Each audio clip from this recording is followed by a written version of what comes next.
Okay, so this is my Master of Science in Ecocentric types of worldviews. September 1st.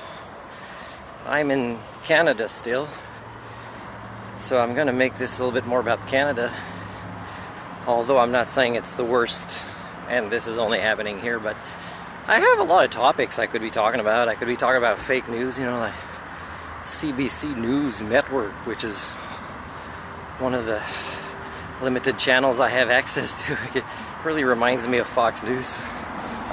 And there's so many ways I could prove to them, if any of them wanted to have a debate on what news coverage would really be like if they really covered the news and didn't just propagate the nonsense of the counterproductive worldviews that have led us to all these problems. But there's a lot of topics I could be talking about, and but today I think it's more about education. And it's not necessarily going to be about K-12, which has problems all across Canada. And you could hear in the reports of so-called parents or teachers or ministers of education that believe that they know what the right subjects to be talking about are, and they're not. It's not about quality education and how we are so far from that, teaching the right things in the right ways by people that have the right attitudes. I was asking a question to somebody in another country a couple of days ago. I said, if we have 7.8 billion people on Earth, what percentage of that would be teachers, and what percentage of that would be students? And that's the first person I asked. Happens to be in another country. I was very pleased with their answer. Didn't answer in a percentage, really, just answered in a number. And they said 7.8 billion teachers, 7.8 billion students. That's the right answer. And if we don't address that Canadian culture doesn't see this, and how there's a lack in demonstrating this worldview here, then, you know, we're in a lot of trouble. And so let's go to like university students that are more in the news now. I was able to make a great case in my master's degree that I didn't receive the education promised, and that I would not be paying back my student loans. What I worry about and a lot of these things I've already talked about in writing. What I worry about in the coming years is university students having to pay back their student loans, and having studied in fields where it's not that there's something wrong with the economy where they can't find jobs. It's just that they studied in the wrong fields.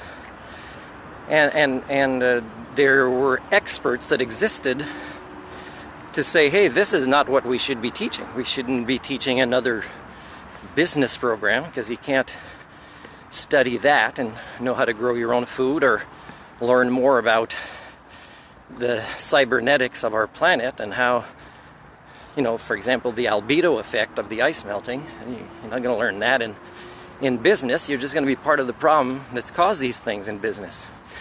So not only did the students have hope for the future, but relied on their professors and people that create university programs that they're limited to choose from, should have advocated for their generation, but didn't, is now they'll be doing jobs where they'll be told, oh, you have to adapt, there's no job in your field, or there's so much corruption or, you know, dysfunction in the cultures of your field, is you probably won't, even if you'd be in the top tier of quality work in that field, you know, you got to start from the bottom with it, and then they'd never reach the top because the collapse of proto-civilization is happening too fast now.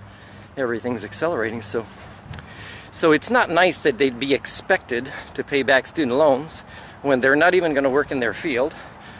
They're going to be having to be patriotic, even though this was easily predictable, and work in another field with a crappy salary, where they'll even be forced to join a union if they want to accept this job.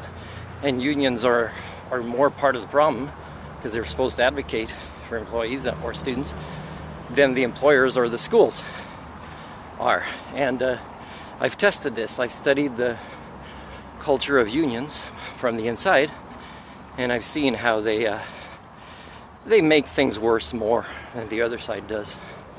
And they don't want to talk about the things. For example, when I was a student union representative at North Island College, I told my peers, I said, hey, why are we focusing so much on a small fee to parking when there hasn't been any before, in a place where, you know, public transportation isn't that bad and they can just cycle here? And why aren't we talking about not just local domestic students, but international students aren't getting an education of quality? And they didn't know what to say, right? They just wanted to stick to what they could handle at the time. So that's just one example of how unions are part of the problem.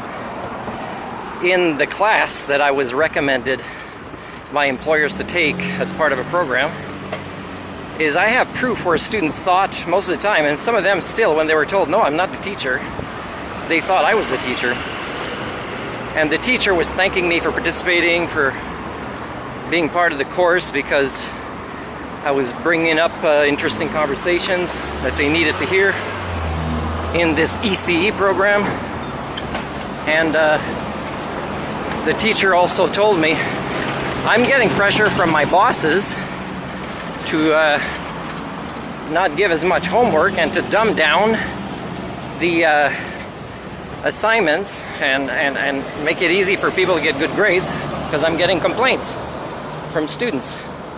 And of course, it's not about education of quality. It's about promoting ongoing intellectual laziness that even the students want to participate in. The easy way out to get a diploma, to teach a new generation bad role modeling skills. So it's quite sad. So of course I just got out of that program. Never going to pay those student loans either, when I can prove that I didn't get an education there either. So, and people thought I was the teacher.